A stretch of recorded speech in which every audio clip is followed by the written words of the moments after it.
नमस्कार, आप देख रहे हैं सूरत सम्राट न्यूज। संपादक मनोज कुमार मिश्रा के साथ अंकित दुबे जी की खास रिपोर्ट। नए साल की शुरुआत सूरत शहर के लिए बेहद खौफनाक रही।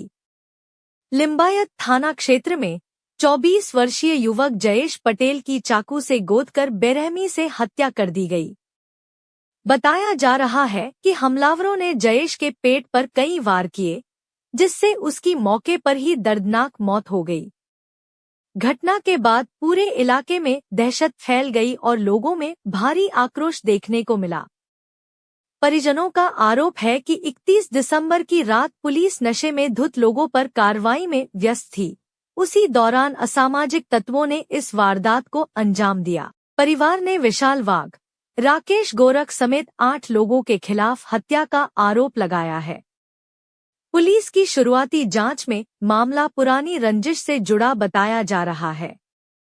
मृतक के पीछे 2.5 साल की मासूम बच्ची रह गई है, जो अब पिता की छाया से वंचित हो गई है।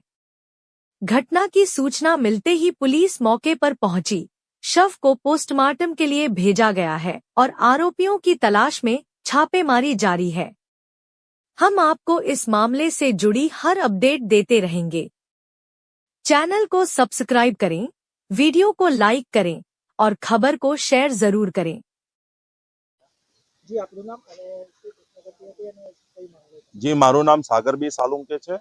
આજે જે ગઈકાલે લિંબાયત વિસ્તારમાં જે એક આદિવાસી સમુદાયના જે યુવક ઉપર જે હુમલો કરવામાં આવ્યો ને એની હત્યા કરવામાં આવી કે જે દેશભરમાં જે આદિવાસી અને દલિતો ઉપર જે અન્યાય અત્યાચાર થઈ રહ્યું છે, જેથી પ્રશાસન કઈ ધ્યાન આપતી નથી, જેથી પીડિતના પરિવાર કહે છે કે ભાઈ જે વ્યક્તિએ મારા ભાઈનું મર્ડર કર્યું છે, જે અમારો છોકરાનું મર્ડર કર્યું છે, આ વ્યક્તિ ઉપર કડકમાં કડક કાર્યવાહી થાય, આના આરોપીઓ ઉપર એટ્રોસિટી એક્ટ દાખલ થાય।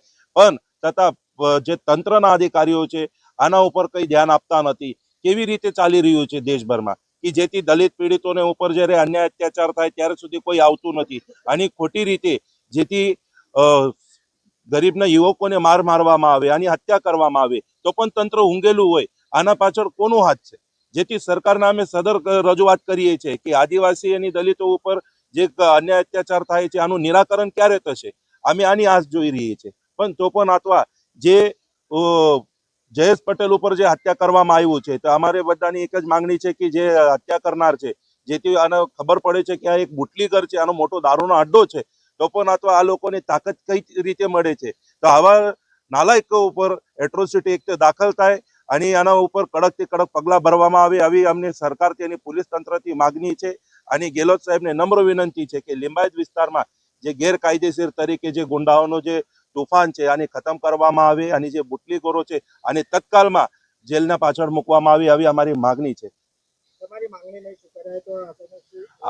અમે ડેડ બોડી હાથમાં લેશું નથી અને અમે રસ્તા ઉપર આવીશું અને સરકારને અને પોલીસ તંત્રને અમે અમારી રીતે જે આંદોલનની પ્રતિક્રિયા છે અમે બતાવી દઈશું।